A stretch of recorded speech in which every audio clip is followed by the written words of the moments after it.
Hi friends, வாங்க இன்றைக்கான எபிசோடில் என்ன நடக்குதுன்னு சொல்லிட்டு பார்க்கலாம். ஃபர்ஸ்ட் டைம் பார்க்குறீங்கன்னா மறக்காமல் சேனலை சப்ஸ்கிரைப் பண்ணிவிடுங்க, லைக் பண்ணிவிடுங்க, மறக்காமல் ஹைப் பண்ணிவிடுங்க. வாங்க வீடியோக்குள்ளே போகலாம்.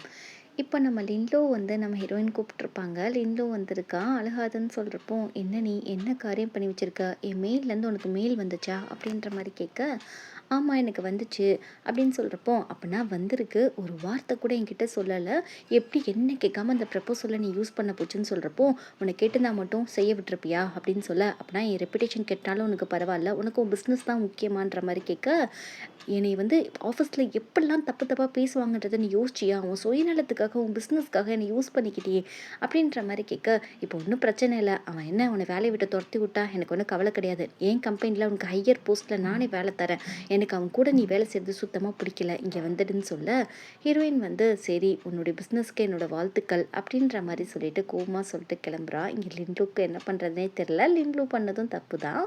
இப்படியே இங்கே வில்லியும் நம்ம பாவையும் காட்டுறாங்க. ஆக்சுவலி நம்ம வில்லியும் பாவும் தான் பிளான் பண்ணி நம்ம ஹீரோயின் அது லேப்டாப்பை ஹேக் பண்ணி அதுலேருந்து நம்ம லின்லுக்கு அந்த ப்ரப்போசலை மெசேஜ் பண்ணி விட்ருப்பாங்க, மெயில் பண்ணியிருப்பாங்க. இவங்களோட பிளான் படி தான் ஹீரோயினோட ரெப்புடேஷன் கெட்டு போகணும், வேலையிலேருந்து போகணும்னு சொல்லிட்டு இவங்க தான் பின்னாடி இருந்து பிளான் பண்ணியிருக்காங்க. இது எதுவுமே நம்ம ஹீரோயினுக்கும் ஹீரோக்கும் தெரியல. இப்படியே ஹீரோயின் லீவ் போட்டுறாங்க. அப்படியே சாக்கு கால் பண்ணிவிட்டு, இது மாதிரி நான் ஆஃபீஸ்க்கு வரல, நீங்கள் சிஇஓ கிட்ட இன்ஃபார்ம் பண்ணிடுங்க அப்படின்ற மாதிரி சொல்ல, எனக்கு கொஞ்ச நாள் லீவ் வேணும் அப்படின்ற மாதிரி ஹீரோயின் கேட்குறான். இப்போ இந்த பக்கம் நம்ம ஹீரோவை தான் காட்டுறாங்க. சாய் சொல்கிறாங்க, இது மாதிரி ஹீரோயின் பர்சனலாக அவங்கக்கிட்ட சொல்ல சொன்னால், அவளுக்கு பர்சனலாக கொஞ்சம் லீவ் தேவைப்படுதான், லீவுக்கு அப்புறம் வேலைக்கு வரேன்னு சொல்லியிருக்கா, கொஞ்சம் பிரேக் எடுத்துக்கட்டும் அப்படின்ற மாதிரி பெர்மிஷன் கேட்குறான்ற மாதிரி கேட்க, இங்கே ஹீரோக்கு முகமே மாறி போகுது, வேலைக்கு வரமாட்டாளான்னு சொல்லிட்டு, சரி விடுங்க ரெஸ்ட் எடுத்துகிட்டு போட்டோம் அப்படின்ற மாதிரி ஹீரோ சொல்ல, சரி உங்களுக்கு வேறு ஏதாவது அசிஸ்டன்ட் வேணுமான்ற மாதிரி கேட்குறப்போ ஹீரோக்கு கோவம் வருது, அதெல்லாம் ஒன்றும் தேவையில்லை, என் வேலையை நானே பார்த்துக்கிடுவேன், ஹீரோயினை தவிர வேறு யாரையுமே அவனுக்கு அசிஸ்டண்ட்டாக வைக்கிறதுக்கு சுத்தமாக பிடிக்கல அப்படி நம்ம ஹீரோ வேற ஒரு மாதிரி ஆயிடுறான். இந்த பக்கம் நம்ம ஹீரோயின் மறுநாள் காலையில் ஜோஷாக எந்திரிச்சு நல்லா காய்கறி எல்லாம் நறுக்கி விதவிதமாக டிஃப்ரெண்ட்டாக சமைக்கிறாங்க இன்னைக்கு. அப்படியே சமைச்சிட்டு டேபிள் ஃபுல்லாக ஃபில் பண்ணி வைக்கிறாங்க விதவிதமாக. அவங்க அக்காவை சாப்பாட்டுக்கு கூப்பிட்டு இருந்திருப்பாங்க போல இருக்குது. அக்காக்காரி ஃபோன் பண்ணிவிட்டு இது மாதிரி வரலை, கொஞ்சம் லேட் ஆகும், நீ சாப்பிட்ற, எனக்காக வெயிட் பண்ணாத அப்படின்ற மாதிரி சொல்ல, நம்ம ஹீரோயினுக்கு அப்படியே மூட் ஆஃப் ஆகிடுது. அப்படியே அவங்க வீட்டில் ஒயின் ஊற்றிட்டு சரி தனியாகவே சாப்பிடுவோம் அப்படின்ற மாதிரி இருக்க, இந்த பக்கம் நம்ம ஹீரோயினை விட்டுட்டு இருக்கவே முடியல. நம்ம ஹீரோயினை பார்க்குறதுக்காக வீட்டுக்கே வந்துடுறான். இங்கே ஒரு பக்கம் இவ சாப்பிட்டுட்டு இருக்காளா, அப்படியே அழுதுகிட்டே சாப்பிட்றா, எதை நினச்சி அழுகிறான்றது தான் ஒன்றுமே புரியல. இப்படியே நம்ம ஹீரோ ரொம்ப நேரம் வெளியவே நின்றுட்டுருக்கான். அவனுக்கு வீட்டுக்குள்ளே போகணும் போல் இருக்கு, ஆனால் போக மனசு இல்லை. இப்படியே நைட்டு ஃபுல்லாக காரில் ஹீரோயின் வெளியே வருவாளா வரமாட்டாளான்னு சொல்லிட்டு வெயிட் பண்ணிகிட்ருக்கான்.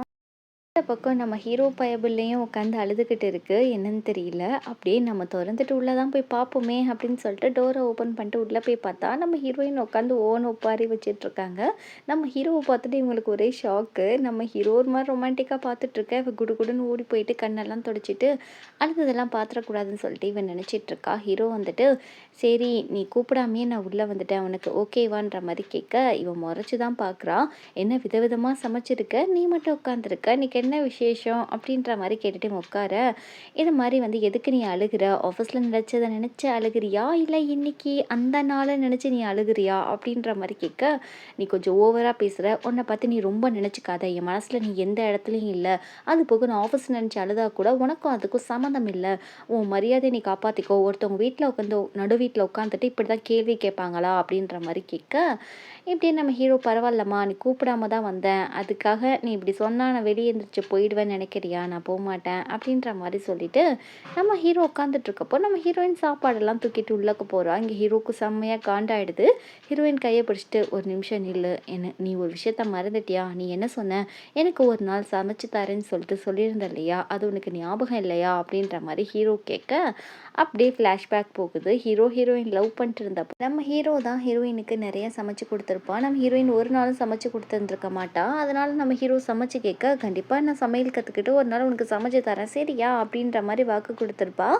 இப்போ அதெல்லாம் ஞாபகம் வச்சுட்டு தான் நம்ம ஹீரோ கேட்டுட்டு இருந்திருப்பான். நீ எனக்கு சமைச்சு கொடுக்குறேன்னு சொன்னி அதை மறந்துட்டியான்னு சொல்ல, ஹீரோயின் பட்டுன்னு கையை எடுத்துட்டு இருக்க, நம்ம ஹீரோ சொல்கிறான், என் கூட உட்காந்து சாப்பிட்டனா தான் நீ எனக்கு கொடுத்த வாக்கு சரியாக போகும், கடைசியாக நீ சமைச்சதை சாப்பிடணும்னு என் தலையில் எழுதியிருக்கு பார் அப்படின்னு சொல்லிட்டு ஹீரோயின் உட்கார சொல்கிறான். 2 பேருக்கும் அவனே ஒயின் ஊற்றுறான். இங்கே ஹீரோயினுக்கு ஒரு பக்கம் அழுகையாக வருது. இப்படி இருக்கிறப்போ நம்ம ஹீரோ சொல்கிறான், சாப்பிட்டுட்டு உன் சாப்பாடு ரொம்பவே நல்லா இருக்குது, அது போக வந்து சமைக்கிறதுக்கு ரொம்ப பொறுமையும் பக்குவமும் தேவை, அது மாதிரி தான் வாழ்க்கைக்கும் எல்லாத்துக்கும் பொறுமை ரொம்ப முக்கியம் அப்படின்ற மாதிரி சொல்ல இங்கே ஹீரோ ஒரு தத்துவத்தை சொல்கிறான் ஆஃபீஸில் நடந்ததை. அது நம்ம ஹீரோயினுக்கு பிடிக்கல, உன் மூஞ்சி அப்படின்ற மாதிரி நினச்சிட்டு அவள் பாட்டில் எந்திரிச்சு போக இங்கே ஹீரோக்கு ஒரு மாதிரியாக இருக்குது, அடங்க மாட்டுக்காலேன்ற மாதிரி தான் இருக்குது. நம்ம ஹீரோயின் ரூமில் போயிட்டு நம்ம ஹீரோவுடைய அந்த ஓவியத்தை வரைஞ்சிட்டு இருக்க நம்ம ஹீரோ வந்து ஏன் தான் இப்படி இருக்கியோ அப்படின்னு நினச்சிட்டு இருக்கான். இங்கே ஹீரோயின் ஒரு பக்கம் அழுதுட்டுருக்க. அப்படியே நம்ம ஹீரோ போயிட்டு ஹீரோயின்கிட்ட பேசலான்னு போகிறான் ரூம் பக்கத்தில். நம்ம ஹீரோயினும் அந்த டோர் பக்கத்தில் வராங்க. 2 பேரும் மாறி மாறி அந்த பக்கமும் இந்த பக்கமும் நின்றுக்கிறாங்க.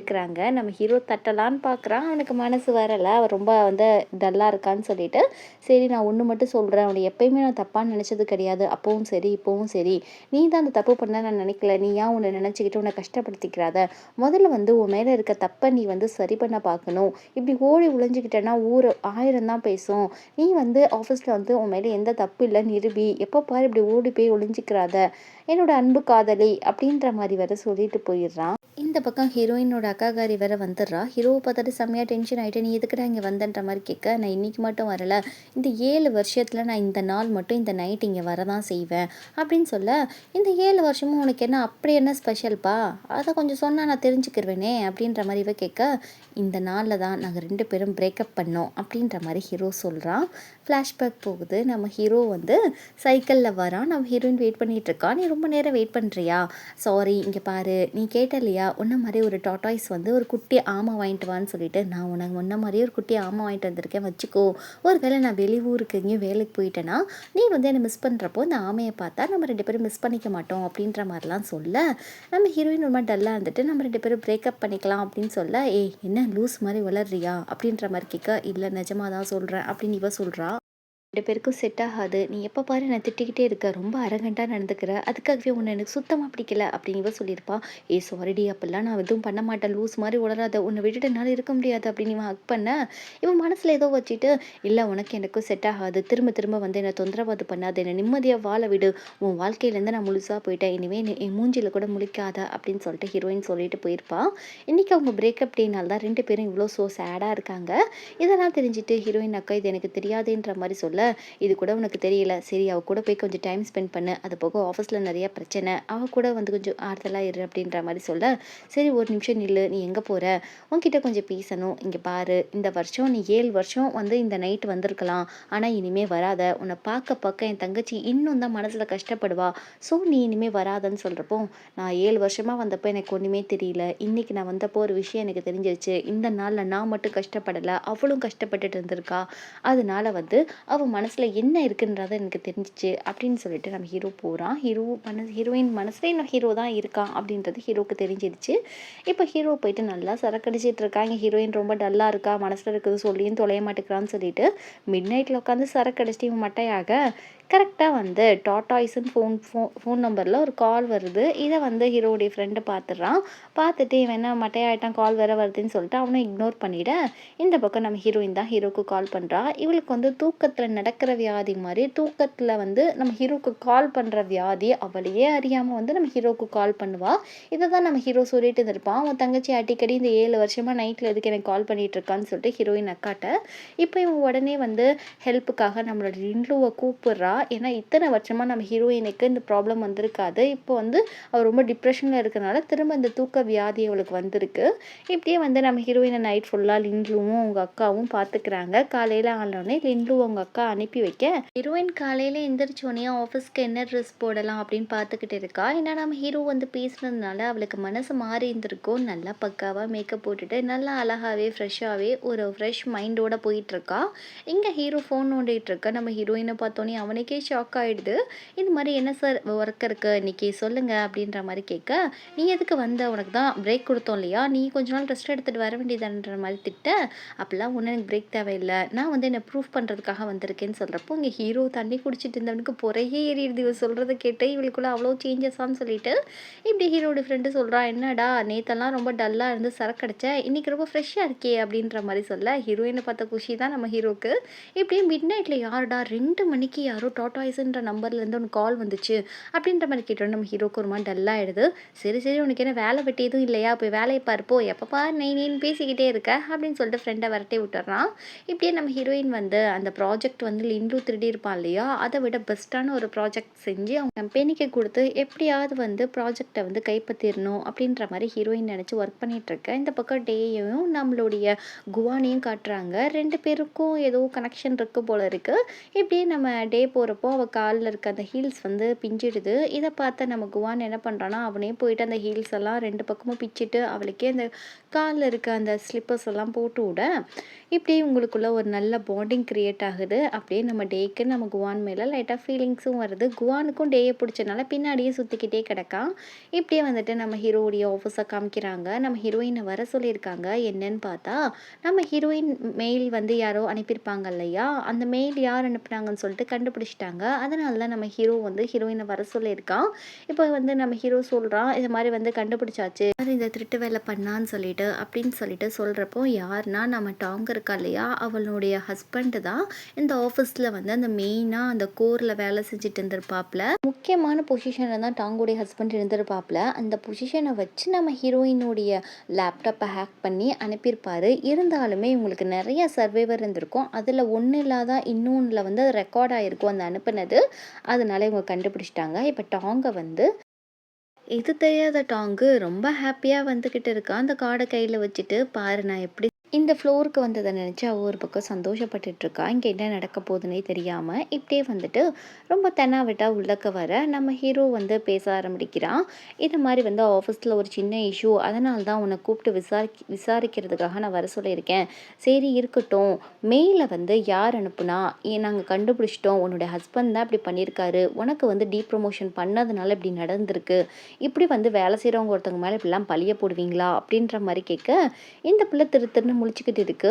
இந்த மாதிரி வந்து நீ என்ன சொல்ல போறேன்னு சொல்லி கேட்டால் இதுக்கெல்லாம் நான் தான் காரணம். அவர் அக்கௌண்ட்லேருந்து நான் தான் அப்படி தான் பண்ணினேன். அவருக்கு இதுக்கும் சம்மந்தம் கிடையாது அப்படின்ற மாதிரி இவ சொல்ல அப்படின்னா நீ ஒத்துக்கிற. சரி இதுக்கு உனக்கு பெரிய பனிஷ்மெண்ட் கிடைக்கும்னு சொல்லிட்டு ஹீரோயின்கிட்ட கேட்குறான். சரி நீ சொல்லு அவளுக்கு என்ன விதமான பனிஷ்மெண்ட் கொடுக்கலாம் அப்படின்ற மாதிரி கேட்டால் நம்ம ஹீரோயின் ஒரே வார்த்தையில் சொல்லிடுறாங்க எனக்கு இதுக்கும் சம்மந்தம் கிடையாது. கம்பெனி வந்து என்ன சொல்லுதோ அதைப்படி நடந்துக்கோங்க அப்படின்னு சொல்லிட்டு ஹீரோயின் சொல்லிட்டு போக இந்த டாங்குக்கு ரொம்ப கோவம் வருது. பாரு திமுரு பிடிச்சவ எப்படி போகிறா பாரு நீ கையில் ஒரு நாள் மாட்டாமையா போயிடுவ அப்படின்ற மாதிரி செம்மையாக காண்டாயிட்டு இருக்கா டாங்கு. இந்த பக்கம் பாரில் வந்து நம்ம லின்லுவும் நம்ம ஹீரோயினோட அக்காவையும் காட்டுறாங்க. லின்லு கொஞ்சம் ரொம்பவே மூட் அப்செட்டாக இருக்கான். ஹீரோயின் கிட்ட பேச முடியல முகம் கொடுத்து பேச மாட்டேக்கான்னு சொல்லிட்டு இப்போ வந்து நம்ம ஹீரோயினோட அக்காவுக்கு ஒரு ஆஃபர் கொடுக்குறான். இந்த மாதிரி என் ஆஃபீஸில் வந்து நீ வேலை செய்ய ஃபினான்ஸ் வந்து டிபார்ட்மெண்ட்டில் உன்னை ஹெட்டாக போட்டுடுறேன் அப்படின்னு சொல்ல நான் எதுக்குடா வரணும் நான் வரமாட்டேன் அப்படின்ற மாதிரி இவ சொல்ல தங்கச்சிக்கு எதிராக பண்ணுற மாதிரி இருக்குன்னு சொல்கிறப்போ நீ வராட்டா விடவே மாட்டேன் எதுக்கு அப்படி பார்க்குற உனக்கு நல்ல பொசிஷன் நல்ல சம்பளம் கிடைக்கும் வான்ற மாதிரி வற்புறுத்துறதுனால இவ ஓகேன்னு சொல்லிடுறான். அதுக்கப்புறம் இப்படி கோலை மாதிரி இருக்காத என் தங்கச்சிக்கிட்ட போய் பேசு இப்படியே இருந்தான்னு வச்சுக்கோயேன் உன்னை விட்டுட்டு அவள் சீக்கிரமாக பறந்து போயிடுவா அப்படின்னு சொன்னோடனே அதுதான் எனக்கு பயமாக இருக்குது அப்படின்னு சொல்லிட்டு இங்கே லின்லு ஒரு பக்கம் புலம்பிக்கிட்டு இருக்கான். இப்படியே வந்துட்டு நம்ம லின்லுவோடைய ஆஃபீஸில் ஹீரோயினோட அக்காவும் ஜாயின் பண்ணிடுறா. அவளுக்கு மிகப்பெரிய ஒரு பொசிஷனும் கொடுத்துட்றாங்க. அந்த டேரக்டர் மாதிரி அவளும் ரொம்ப ஹாப்பியாக தான் இருக்கா. இந்த பக்கம் நம்ம ஹீரோயின் வந்து ஆஃபீஸில் போய்கிட்டே இருக்காங்க. அப்போ வந்து இவ இருக்கா இல்லையா அந்த இந்த டாங்கு வந்து ஹீரோயினை பார்த்துட்ருக்கா. வர்றியா இன்னைக்கு வசமாக சிக்கனடி அப்படின்னு சொல்லி பார்த்துட்ருக்க நம்ம ஹீரோயின் எல்லாரும் முன்னாடி நம்ம ஹீரோயின் கிட்ட போயிட்டு இது மாதிரி ப்ளீஸ் நான் உனக்கு பண்ணது தப்பு தான் அதுக்காக வந்து என்னை வேலை விட்டு தூக்கிடாத சிஇஓ கிட்ட சொல்லு சிஇஓ கண்டிப்பாக கேட்பாரு ப்ளீஸ் அப்படின்ற மாதிரி இவ கெஞ்சுறா. எல்லாரும் முன்னாடியும் ஹீரோயின் சொல்கிறா ஆஃபீஸ் என்ன முடிவெடுக்கிறாங்களோ அதுதான்மா நான் என்ன சிஇஓவா என்கிட்ட வந்து சொல்லிக்கிட்டு கிடக்க அப்படின்ற மாதிரி சொல்ல இவ வேணும்ட்டே ஹீல்ஸை தடிக்க கீழே விழுகிற மாதிரி பண்ணுறா. அதனால் நம்ம ஹீரோயின் கையையும் பிடிச்சிட்டு விழுக எல்லாரும் முன்னாடியும் வந்து 2 பேரும் பொத்துன்னு விழுந்துடுறாங்க. ஹீரோயினுக்கு ஒன்றுமே புரியல. இவ விழுந்தா எதுக்காக என்ன வேற பிடிச்சித்தாள்னா அப்படின்னு யோசிக்க அங்கே இருக்க எல்லாரும் ஓடி வந்தா இந்த டாங்கு சொல்கிறா ஐயோ நான் ப்ரெக்னெண்ட்டாக இருந்தேன் ஹீரோயின் பிடிச்சி என்னை இப்படி கீழே தள்ளிட்டா எனக்கு வயிறு வலிக்குது அப்படின்ற மாதிரி இவன் நடிக்க ஆரம்பிச்சிடா. ஹீரோயினுக்குலாம் ஒன்றுமே புரியல. அடி பாவி நீ விழுந்துட்டு என்னடி என்னைய சொல்கிற அப்படின்ற மாதிரி தான் இருக்குது. அதுக்கப்புறம் நம்ம ஹீரோயினை பிடிச்சி தள்ளி விட்டுட்டு அங்கே இருக்க ஒரு ஆள் வந்து இவளை தூக்கிட்டு ஹாஸ்பிட்டல் குடுன்னு ஓட இங்கே ஹீரோயின் பலியில் கத்துறா. அவளுக்கும் காலில் அடிபட்டுருச்சு. ஒரு பையன் கூட வந்து ஹெல்ப் பண்ணல. ஹீரோயினை தப்பாக பேசுகிறாங்க. ஆஃப்டர் ஆல் ஒரு போஸ்டிங்காக அவள் ப்ரெக்னெண்ட்டாக இருக்கான்னு தெரிஞ்சு இப்படிலாம் பண்ணிட்டா அப்படின்ற மாதிரி தப்பாக பேச நம்ம ஹீரோயினுக்கு ஒரு மாதிரியாக இருக்குது. அங்கேருந்து நம்ம ஹீரோ வரான். இதெல்லாம் பார்த்துட்டு எங்கேருந்து தான் வருவானோ தெரியாது. ஹீரோயினுக்கு ஒரு ப்ராப்ளம்னா ஹீரோ வந்தோடனே இது மாதிரி டாங்கு கடிபட்டுருச்சு, ப்ரெக்னெண்ட்டாக இருக்கலாம், ஹாஸ்பிட்டலில் ஆம்புலன்ஸ் அனுப்புங்க, வாங்க போய் பார்க்கலான்ற மாதிரி இவ சொல்ல, முதல்ல உனக்கு கடிபட்டிருக்க ஒரு பையன் உன்னை எட்டி பார்த்தானா அதை முதல்ல கவனி, உன்னை முதல்ல பாருன்னு சொல்லிட்டு என்ன வேடிக்கை பார்க்குறீங்க, காசுக்கு சம்பளம் செய்கிறீங்களா இல்லை வெட்டியா நின்று சம்பளம் வாங்கிட்டு போறீங்களான்னு சத்தம் போட எல்லாம் தெரிச்சுக்கிட்டு ஓடிடுதுங்க. நம்ம ஹீரோயினை தூக்கிட்டு போக, டே ஏன்டா இப்படி பண்ணுற, ஆஃபீஸில் இருக்க எல்லாரும் பார்க்குறாங்கடா, தப்பாக பேசுவாங்க அப்படின்னு இவ பயப்பட, எவன் பார்த்தா எனக்கு என்னன்னு சொல்லிட்டு ஹீரோ தூக்கிட்டு போய் ஹாஸ்பிட்டலில் போட்டுடுறான். அங்கே பார்த்தா நம்ம ஹீரோயினுக்கு அப்படியே காலில் வந்து பயங்கரமாக கால் பெசன்ட் இருக்குது. அதை பார்த்துட்டு நம்ம டாக்டர் சொல்கிறாப்புல, இது மாதிரி 2 நாள் வந்து ஆயில்மெண்ட் போட்டு ரெஸ்ட் எடுத்தால் தான் கரெக்டாக ஆகும் அப்படின்ற மாதிரி சொல்ல, நம்ம ஹீரோ சரின்னு சொல்கிறப்போ நம்ம ஹீரோயின் ஆச்சு ஊச்சுன்னு கத்துறா. அதை நம்ம ஹீரோவால் பார்க்கவே முடியல. அவனுக்கு ரொம்ப கஷ்டமாக இருக்குது. இப்படி இந்த எபிசோட் முடியுது. அப்படியே உங்கள் காதல் வந்து கொஞ்சம் நல்லா போகிற மாதிரி தான் இருக்குது. அடுத்தடுத்த வர எபிசோடில் நம்ம வில்லி பண்ண போகிற வேலையில் நம்ம ஹீரோயினோட காதலுக்கு எவ்வளோ பிரச்சனை வருதுன்னு சொல்லிட்டு பார்க்கலாம். இது ஒரு ஸ்லோ லவ் ஸ்டோரி தான். பார்க்க ரொம்பவே நல்லா இருக்கும். சரி, நெக்ஸ்ட் எபிசோடில் பார்க்கலாம்.